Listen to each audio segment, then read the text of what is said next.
katika kuhakikisha kwamba wananchi wa mkoa wa Rukwa wanaishi kwa amani na utulivu na bila hofu wala taharuki. Jeshi la Polisi mkoa wa Rukwa tumeendelea kuchukua hatua kali dhidi ya wale wanaozusha kuibiwa nyeti zao.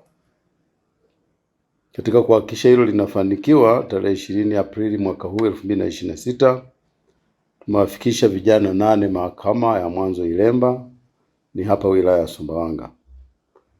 Hatua hii ilitokana na vijana hao 8 kumzushia Masanja Joseph Seni miaka 34, ni mkazi wa kijiji cha Ilemba, kwamba wamemuibia nyeti zao na kumshambulia sehemu mbalimbali za mwili wake na kumsababishia maumivu.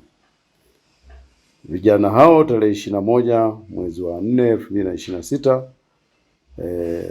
baada ya kuwa wamefikishwa mahakamani, 7 kati yao walitiwa hatiani na hivyo wakapewa adhabu ya kifungo cha miezi 6 gerezani kila mmoja. Lakini mahakama vile vile iliamuru kila mmoja amlipe huyu Masanja Joseph Seni fidia ya shilingi 100,000 kutokana na maumivu aliyokuwa ameyapata.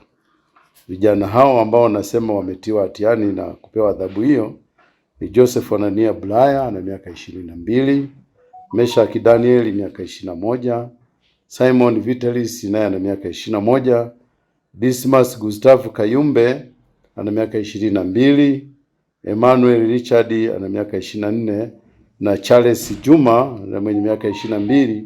Hawa ni wakazi wa kijiji cha Ilemba. Lakini mwingine ni Erasto Matondwa miaka 19, huyu yeye ni mkazi wa kijiji cha Kaengeza.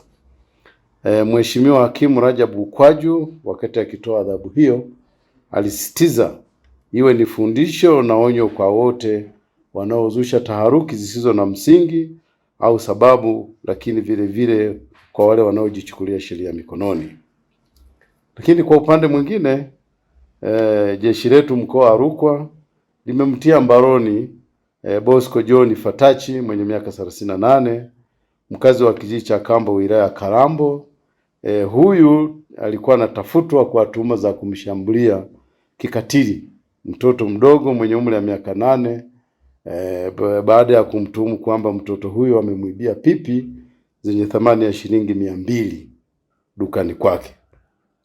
Tunakamilisha tu taratibu ili afikishwe mahakamani. Tunatoa wito, jeshi la polisi mkoa wa Rukwa tunaendelea kutoa wito kwa wananchi waache tabia ya kuzusha kuibiwa nyeti zao. Ni kwamba jambo hilo haliwezekani na kwamba halipo, lakini uzushi huu una madhara makubwa, kama vile tunaona kuna watu wamepoteza maisha kutokana na uzushi huu, kuna watu wamepigwa na kuumizwa, wengine wamepewa majeraha. Lakini hata wale wanaozusha sasa ndio kama hivi wanapatikana na hatia mahakamani na kufungwa. Haya ni madhara makubwa sana. Lakini waombe wananchi vile vile waendelee kutoa taarifa mapema, taarifa zinazohusu uhalifu, ili jeshi la polisi tuweze kuzichukulia hatua.